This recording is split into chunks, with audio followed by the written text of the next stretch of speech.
Good morning once again, dear students. So let us discuss today the impacts of the poor power quality. What are the different impacts of the poor power quality on the electrical uh, power system and all the connected loads? The effect of the poor power quality problem has serious implication on the utilities and the customer. So what is the utility? Utility are nothing but the energy producer in both public as well as the private sector. And the customers are the major category as residential, commercial, industrial and agricultural. All these four customers. So they have the adverse effect on both the utility as well as the customers, consumers. Due to the poor power quality, higher losses takes place in the transformer as well as the cable. Why? In the transformer, basically, due to the injection of the harmonics, a core heating takes place, and due to the unbalanced voltage supply, there may be a cause of fault. Similarly, in case of the cables also, due to the poor power quality, suppose there is a sudden increase in the current, that will result in increase in the I square R losses. So again, well, for the voltage drop subsequently in the transmission line. Neutral wire burning due to the third harmonics generated by a non-linear load. That is the main impact on any connected load or the system. That neutral wire burning due to third harmonics generated by a non-linear load. Power factor capacitors may get puncture. Energy meters will give faulty readings. Solid state protective relays may get damaged and subsequently the circuit breaker failure. Speed drives may get shut down. Motor will increase the core and copper losses. Non-sinusoidal waveforms will reduce the efficiency of the motors. An electronic computer may lose the data due to voltage variation. See, this is the world of all about the data management. So due to the poor power quality, the computers may lose the data due to the voltage variation. So these are the major impacts of the poor power quality on the electrical power system.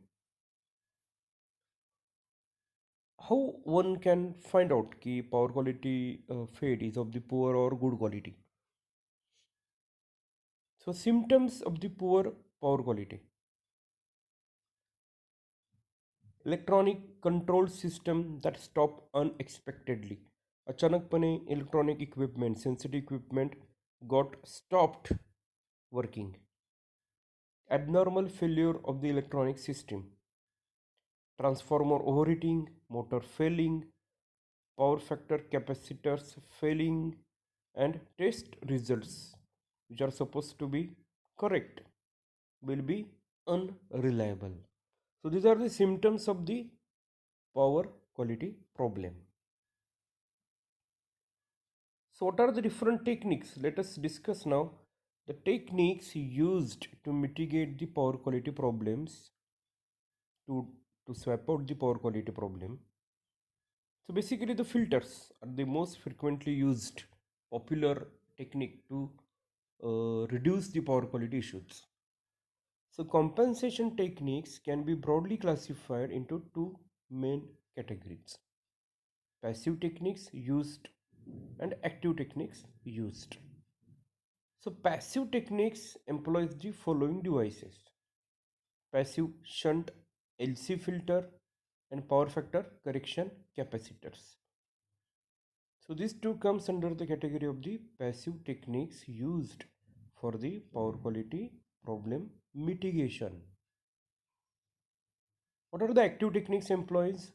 There is a PWM active filters, pulse width modulation filters.